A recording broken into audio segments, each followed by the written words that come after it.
There's a harsh reality, right, that we live in a world that not everybody treats everybody the same, period, right? And sometimes it's the simple things, and that's something that's based off your skin color that allows you to have a different experience in this thing that we call life. So for me, if I can even the playing field in some aspect, in some form, I know that I can't change everything, but if I can come and leave the world a little bit better than I left it, right? Like when I was here, then my job is done. This is where it all begins, so say goodbye to all your fears, all your doubts. This is where they die. This is where we come to win, we come to fly.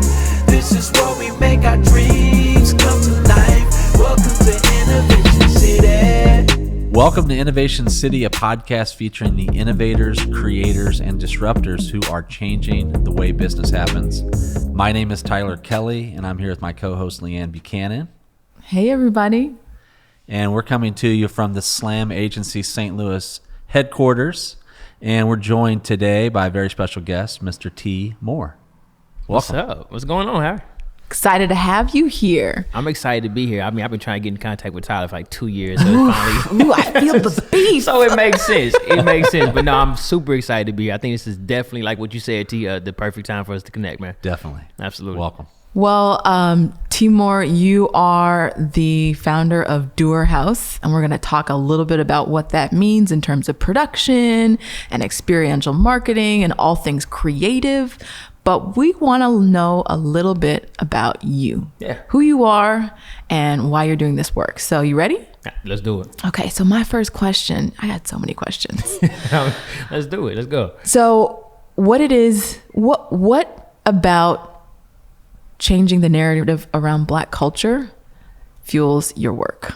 Yeah, absolutely. Man, so you're gonna start off. I'm just gonna start off with the powerhouse deep. That's questions. why I was reading your bio. So what is? Yeah, I think the fuel behind that is this. Like, it's unfortunate, right? There's a harsh reality, right, that we live in a world that not everybody treats everybody the same. Period, right? And sometimes it's the simple things, and that's something that's based off your skin color that allows you to have a different experience in this thing that we call life. So for me, if I can even the playing field in some aspect, in some form, I know that I can't change everything, but if I can come and leave the world a little bit better than I left it, right? Like when I was here, then my job is done. So impact is really important. Absolutely. Like impact and access is important. Like those are to me are like really like my highest points of like focus. I think the access piece is even more important because I don't think that it's a mandatory that you become a part of the creative world. But I think that the biggest thing about life is the fact that sometimes there's no access to some of the opportunities that exist. It's interesting. I was having a conversation and someone said access to information does not equal acquisition of knowledge. And it's there's two different scenarios. So on a lighter note, what's your superpower?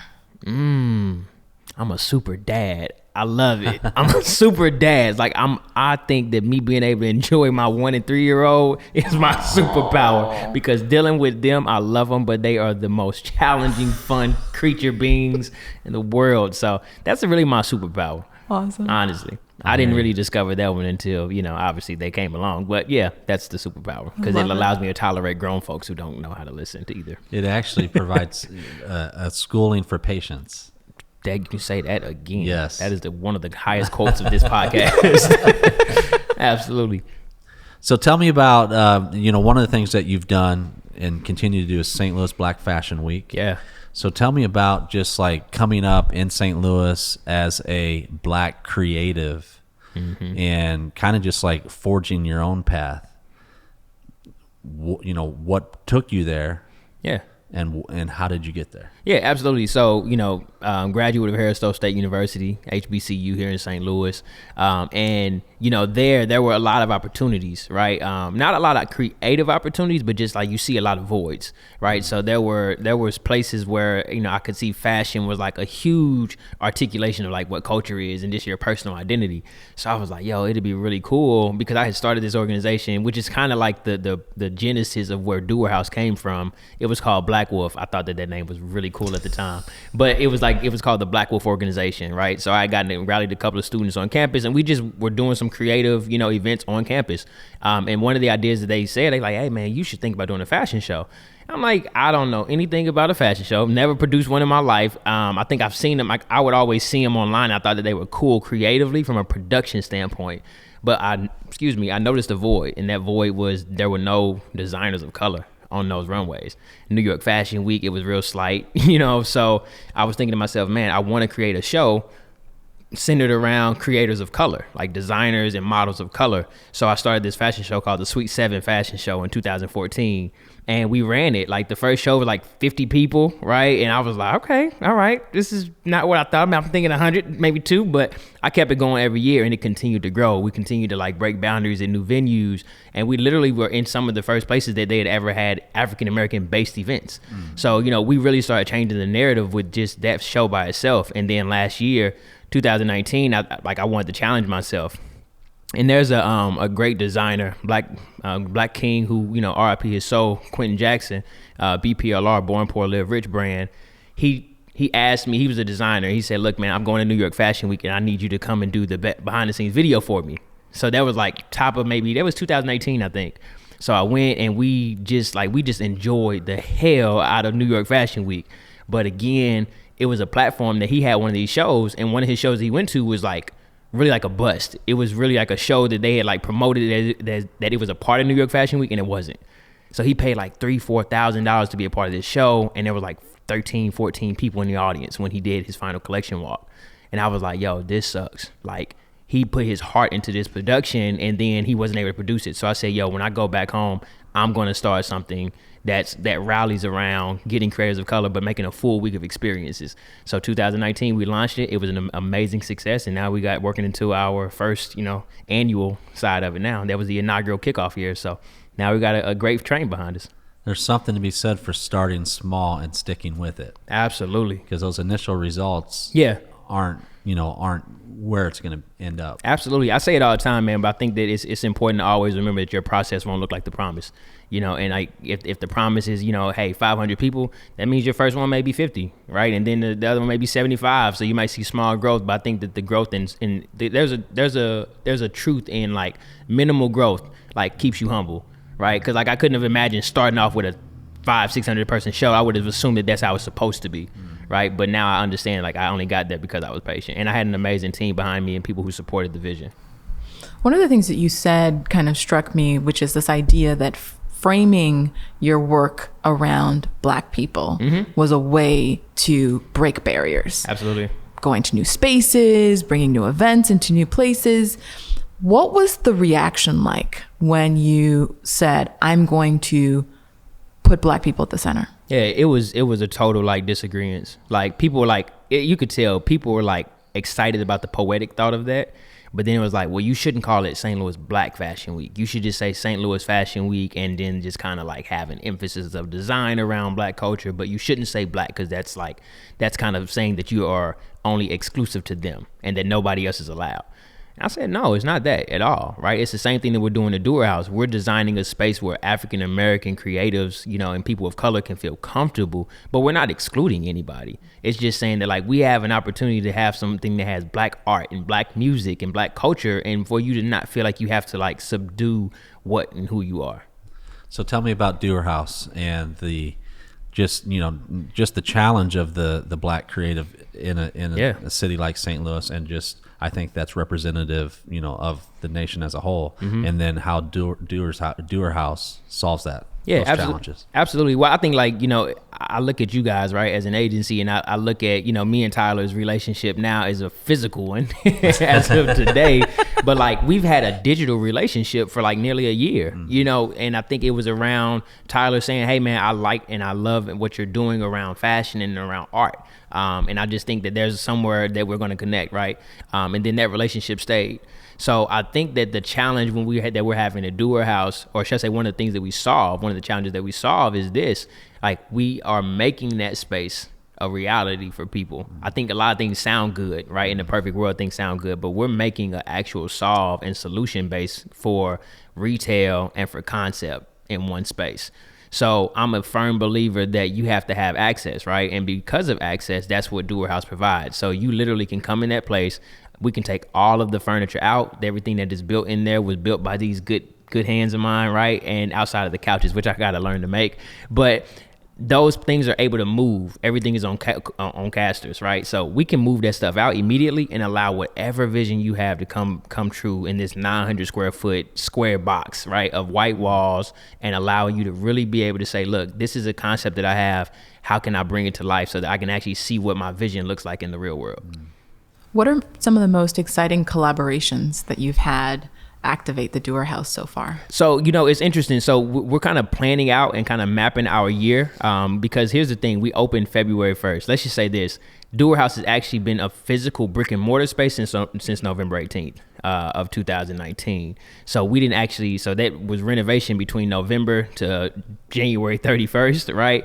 We opened the doors February 1st. Then this person called COVID came and told us that we should close the doors. So we had to close them around mid-March, and we didn't open back up until July 1st.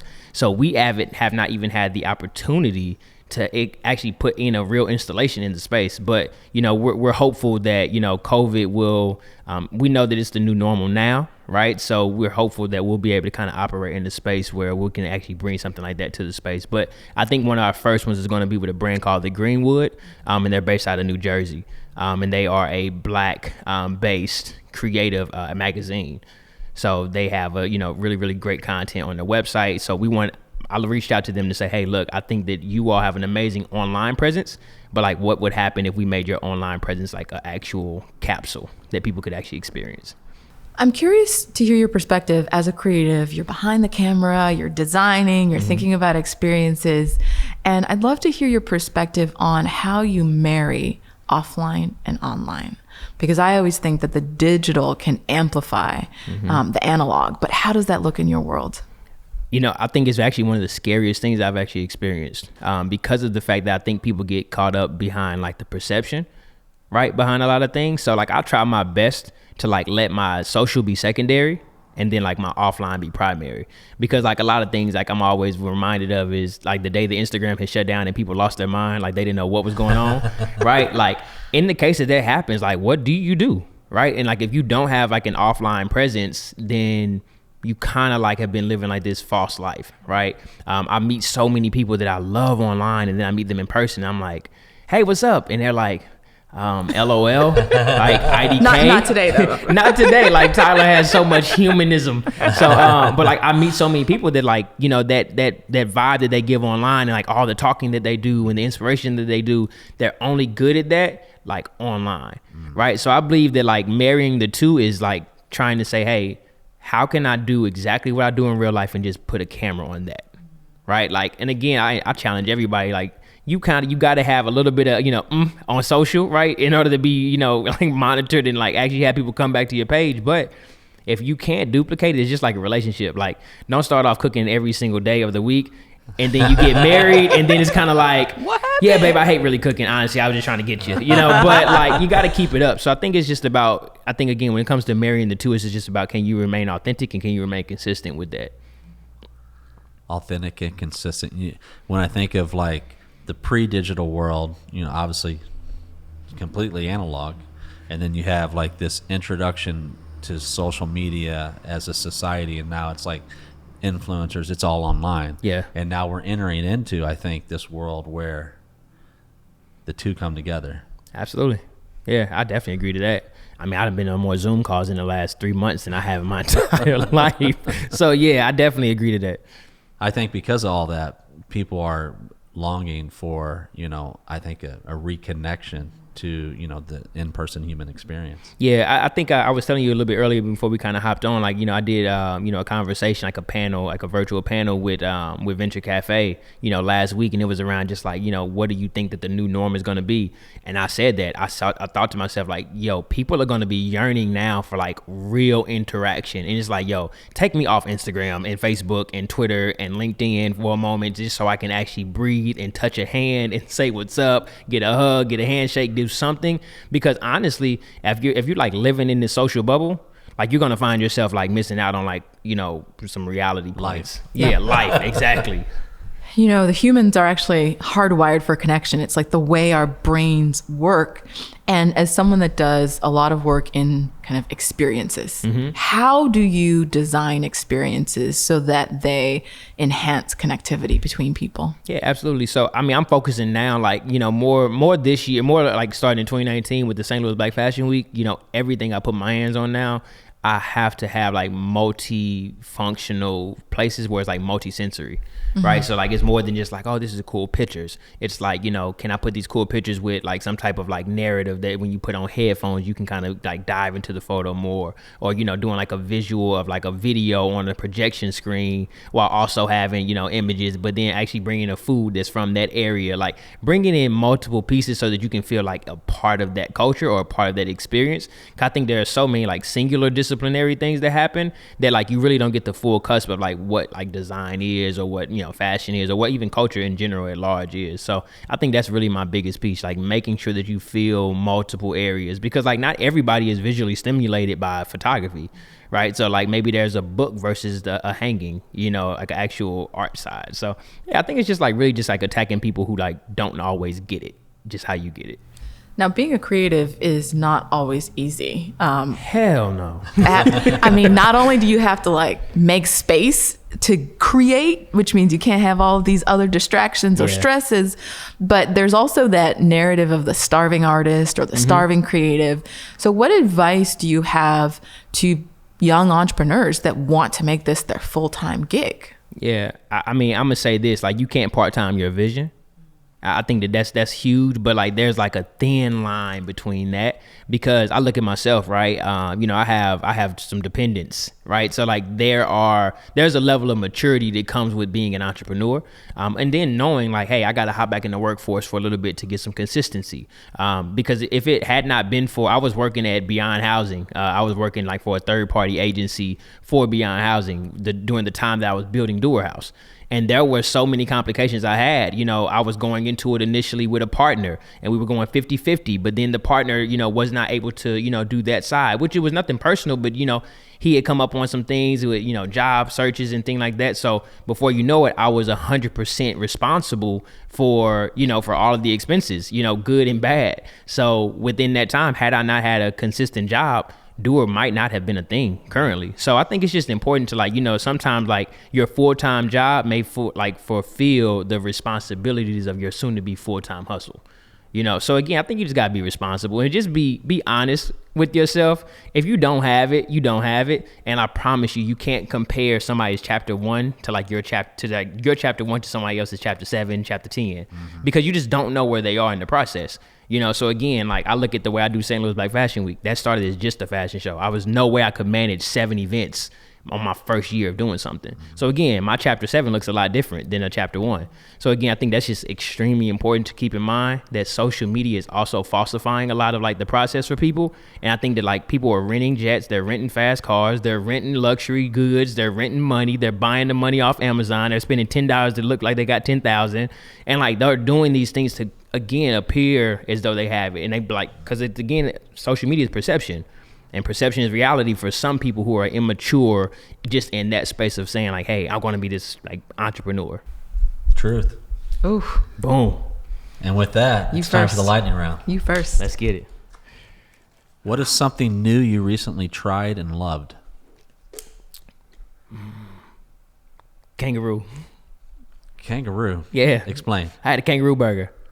Oh, really? Yeah. Wow. Yeah. For all my Where? people who don't eat animals, it's probably not a cool answer, but yeah, I had a kangaroo burger. Where? Yeah, it was at like, I think it was the barbecue saloon in the Central West End.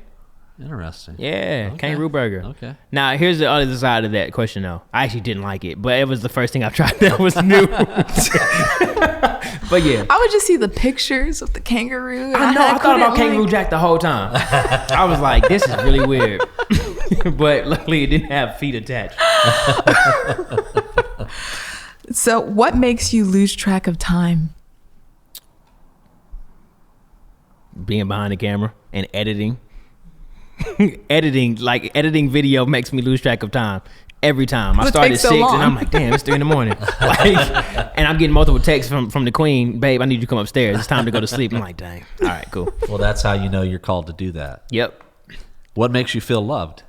My kids.